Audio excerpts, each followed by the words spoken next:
Photo, Gayne, the CW in classic crazy ex-girlfriend fashion. It's the men of the show who usually get ogled and objectified.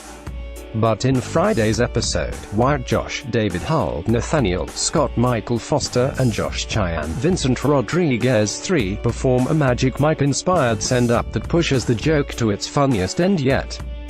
It's called Fit Hot Guys Have Problems Too, and it hits the sweet spot of funny, sexy, and sad. In the episode, White Josh and Nathaniel form an unlikely pair after commiserating together over the recent breakups. In the spirit of broing out, they decide to work out and then hit a gay club. Whitho takes Nathaniel to a gay club because he's like gay bars are overrun with women from bachelorette parties appropriating gay culture for their own amusement, said David Hull, the actor who plays White Josh. Soon enough, they're jumping on stage and ripping off the shirts, determined to convince the world that it's a lot harder to be hot, fit, and handsome than it looks. It used to be called Hot White Guys Have Problems Too, which is obviously funny, but they decided to add Vinny to it, so he comes in for the last chorus, Hull said. It's now Fit Hot Guys Have Problems Too, about how no one understands our struggle. The production took place on location at a club in Hollywood that Scott Michael Foster said could only be described as a goth bar.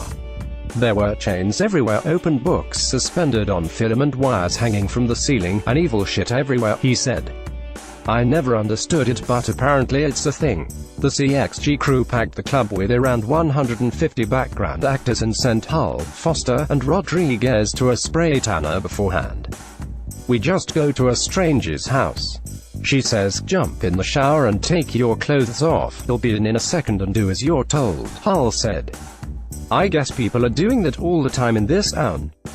I got to say, it looked great. Even though the shoot only took half a day, the trio took a lot longer getting their abs camera ready. They knew that they wanted to do a strip number from the beginning of the season, so they were like, just know you're going to be shirtless and maybe pantless in episode 9, said Foster. I basically had about 12 weeks. That meant diets, trainers, and sadly for David Hull, cutting out most of his snacking. For Vincent Rodriguez 3, it was also a callback to his past as a go-go boy, working bars in Chicago and Provincetown while he was doing theater productions. I wasn't making that much money at the time. I had like 5 other jobs to help survive and pay my bills, he said.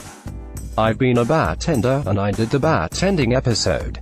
I've been a go-go boy, and now I'm doing a go-go boy episode. Art imitates life. Unlike Josh Chang, though, Rodriguez wasn't quite as successful a dancer. In P-Town, he worked at a bar where he was paid only in tips. I think my lowest night was 3 hours of switching boxes with another dancer and I made $2. I've been there, I've done that, he said.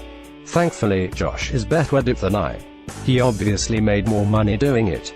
It wasn't something for me in my real life that I wanted to pursue. It was a way to make ends meet and basically pay for my art.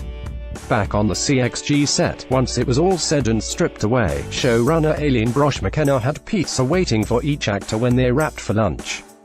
Foster also got a pack of Arrogant Bastard Ale, and Rodriguez found a gift basket filled with chips, candy, and cookies waiting for him in his trailer. I said I would love to have a pizza waiting for me in my trailer the minute that scene ends. Because I had to shoot the rest of the day, but I had my clothes on, you know, said Foster. So I had pizza at lunch, and then when we were done with the day I cracked a beer and it felt great. That just leaves one question: are they still hitting the gym after getting stripper bods? I've gained a lot of weight since then, said Foster. I know Vinny went hard and kept it up, which is good for him, but I was like, you know what? That's done. I want my pizza and my beer back. So I've got my winter body in full